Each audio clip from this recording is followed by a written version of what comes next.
You feel empty, not all the time, but often enough to notice. You're doing the things you're supposed to. You're working hard. You're posting the highlights. You're staying busy.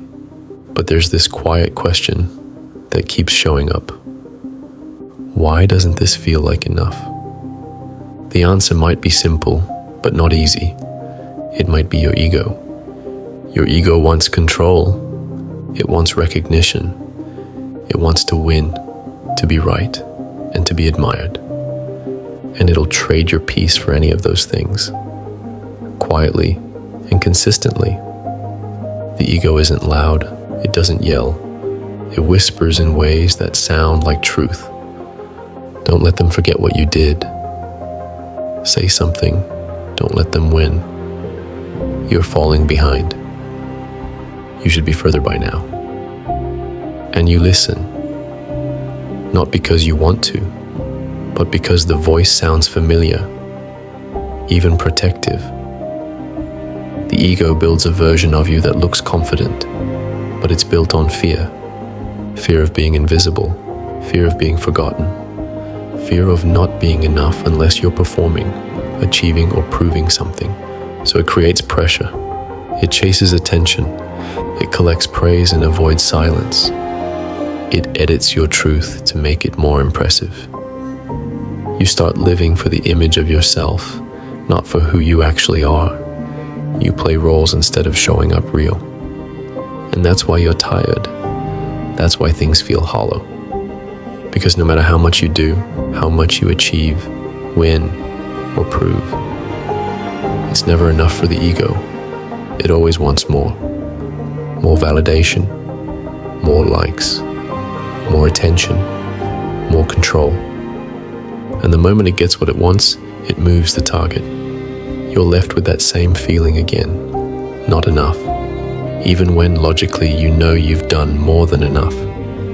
You start asking, why am I working this hard? Why am I still comparing myself? Why do I feel like I need to explain my decisions to people who don't even ask? That's ego at work, keeping you restless, keeping you chasing, keeping you in the loop.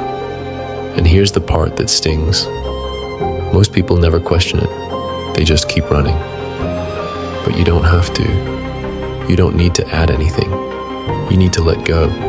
Let go of the version of you that's built to impress. Let go of the pressure to have the final word.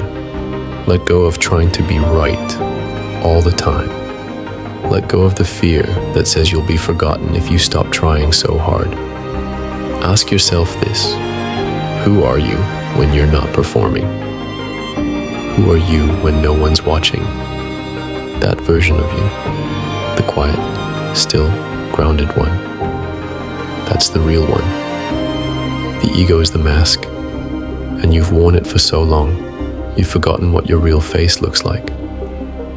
But it's still there. It always has been. You just have to stop performing long enough to see it. Letting go doesn't mean you stop caring. It means you stop caring about things that drain you.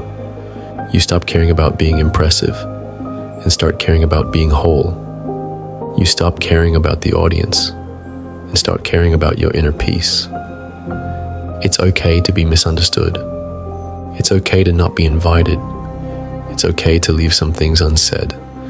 It's okay to let people think whatever they want. You don't need to carry the weight of everyone's opinion. You don't need to respond to everything. You don't need to explain yourself just to be heard. When you let go of ego, you let go of the constant need to manage how you're perceived. You stop overthinking your words. You stop obsessing over what they'll say. You stop trying to control how the story ends. And in that space, you find freedom. You start doing things because they feel right, not because they'll look good. You start walking into rooms without scanning for approval. You stop reacting and start responding.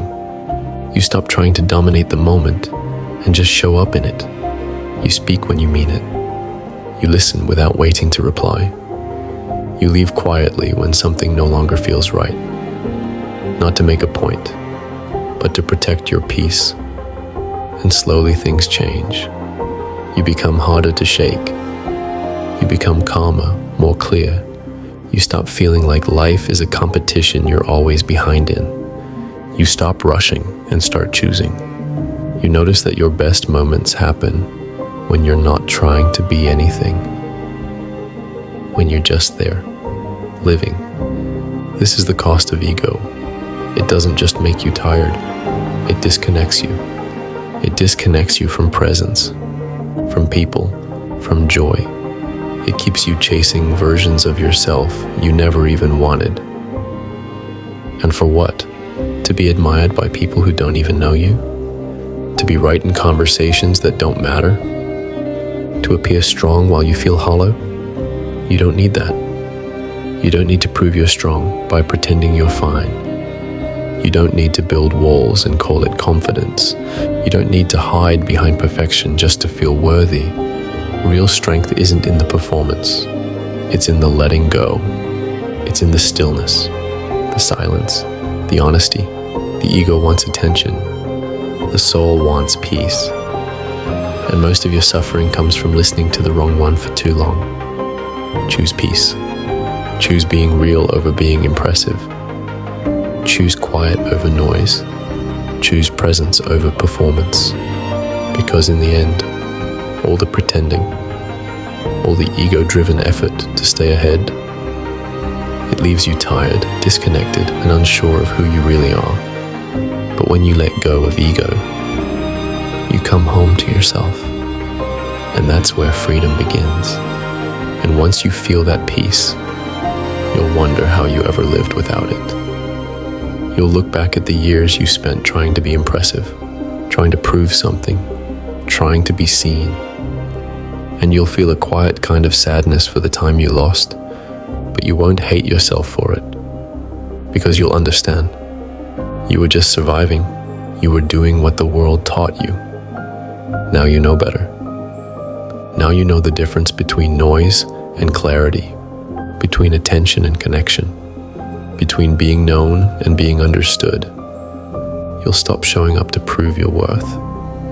You'll show up because you already know it. You'll stop grasping for identity. You'll start becoming who you are, slowly, honestly, without force. This is what happens when you let go of ego. You return to something quieter, something softer, but stronger.